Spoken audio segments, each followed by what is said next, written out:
$1 billion in your money to those left-wing biased and unfair entities. Joining me now is chair of the RNC Youth Advisory Council and author of One Generation Away, Brilyn Hollyhand. Also with us is political reporter Matt Foldy. Welcome to you both. Hey, Matt, you first. There is no constitutional basis for taxpayer funding for media at all. Left, right, or straight down the middle. None at all, right? I run a media outlet. I'd love taxpayer funding for it, and I don't get any of it. And honestly, what's interesting is NPR, to me, is not really even trying to make the case for federal funding to continue under the Trump administration. Right now, literally right now, they still have their post up on their site. I'm going to read it right now about the Hunter Biden laptop, justifying why they didn't cover it. They wrote, "We don't want to waste our time on stories that are not really stories, and we don't want to waste the listeners' and readers' times on stories that are just pure distraction." This is not what you keep up if you're an outlet that is even trying to convince Donald Trump, Republicans, or Americans that you're anything other than left-wing propaganda. And I would note, by the way, I don't think that Newsmax received $1 from Joe Biden. So is it really that crazy for Trump to cut funding to National Palestinian Radio and to PBS? I don't think so. Okay, NPR. That's a new one. I hadn't heard that one before. That kind of caught me off guard. But you're right. Conservative media doesn't get taxpayer funding. Why does left-wing media deserve taxpayer funding? Brilyn, President Trump brought up in his executive order that because NPR and PBS get taxpayer-funded paychecks, they can't be relied upon to report things that would be detrimental to the government that Americans would need to know. It actually would compromise objectivity. Isn't that true? That's exactly true. Exactly right. I mean, I got to tell you, Chris, Big Bird getting pink slipped.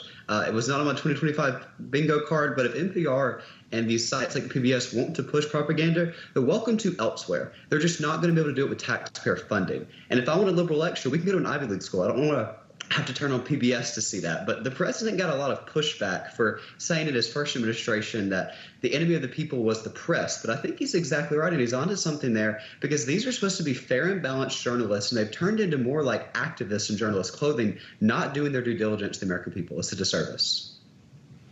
Yeah, you know, Matt, while I'm thinking about this, something you just said that struck me here about NPR and what they have up on their website about the Hunter Biden laptop.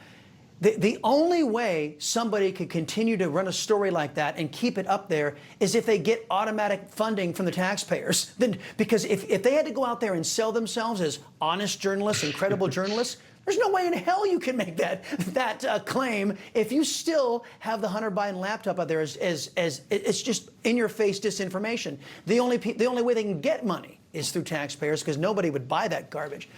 Matt, you can't make this stuff up. I got to tell you about what happened. You know about the deceptively edited video, 60 Minutes interview with Kamala Harris, that earned CBS a lawsuit from President Donald Trump for election interference. That video was nominated for an Emmy. I kid you not. And get this, the category that it is nominated for an Emmy in is outstanding editing. This is clearly left-wingers sending a message, I would say a middle finger, to the United States citizenry, to Republicans, to conservatives, anybody who believes in fair journalism. That's what this signals to me. What do you say? I actually think that Donald Trump would probably agree that it was outstanding editing, because this may win him that $20 billion that he's suing CBS News for because of this editing. And I went through CBS. I'm not doing insanely complicated stuff here right now. I went on CBS's homepage, and I want to read an article that's on CBS News's homepage. It would make Baghdad Bob proud. It is called "Are Trump's Tariffs Just Punishing China for Being Good at What It Does?" And shockingly, the author was not Xi Jinping. It was CBS News so-called journalists. And you look at the Emmys, Chris, and remember, Emmys gave Andrew Cuomo an award for lying about killing old people in New York City during the COVID pandemic and New York State. And one of the other things that was nominated for an Emmy was CNN's segment where the CNN's miniseries on news and disinformation, hilariously ironic there, where Taylor Lorenz was simping for Luigi Mangione. So I think that CBS's stuff is actually in quite good company at an organization that's debased itself in recent years. Yes, you know what, and maybe they did deserve Best Editing Emmy, because let's be frank, folks, if CBS can take an interview with Kamala Harris and make her look halfway intelligent, that's damn good editing, isn't it, right? I mean, seriously. So last thing, Jasmine Crockett, never mind, there was a joke there, I'm going to leave it, posted this video to Instagram after Republicans voted against an amendment that would have prevented ICE from detaining or deporting illegal aliens. Watch. As far as I'm concerned, you randomly kidnapping folk and you throwing them out of the country against their civil rights, against their constitutional rights. And frankly, how would they feel if some other country decided that they were going to just start throwing people randomly in our country? Like that is absolutely insane. So yes, all I got to say is y'all need to get these fools out of here.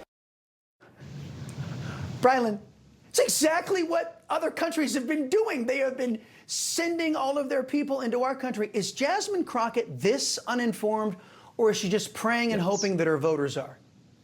No, she's this uninformed, and that's sad. That's the mental acuity of one of our young members of Congress right now. I'll say this, Chris. If Democrats fought for Americans as hard as they're fighting for these illegal gang members, we'd be a better off country right now. I mean, if caring about America first is extreme, then I guess you can call all of us on this panel radicals right now. But I am glad that Jasmine Crockett has self-appointed herself as a leader of the Democrat Party. I'm not complaining about that at all, because we'd love to see her as our candidate in 2028 against Shady Vance. That would be make the Democrat Party a sinking ship. They'd be a Titanic at the bottom of the ocean, and it would make things real easy for us.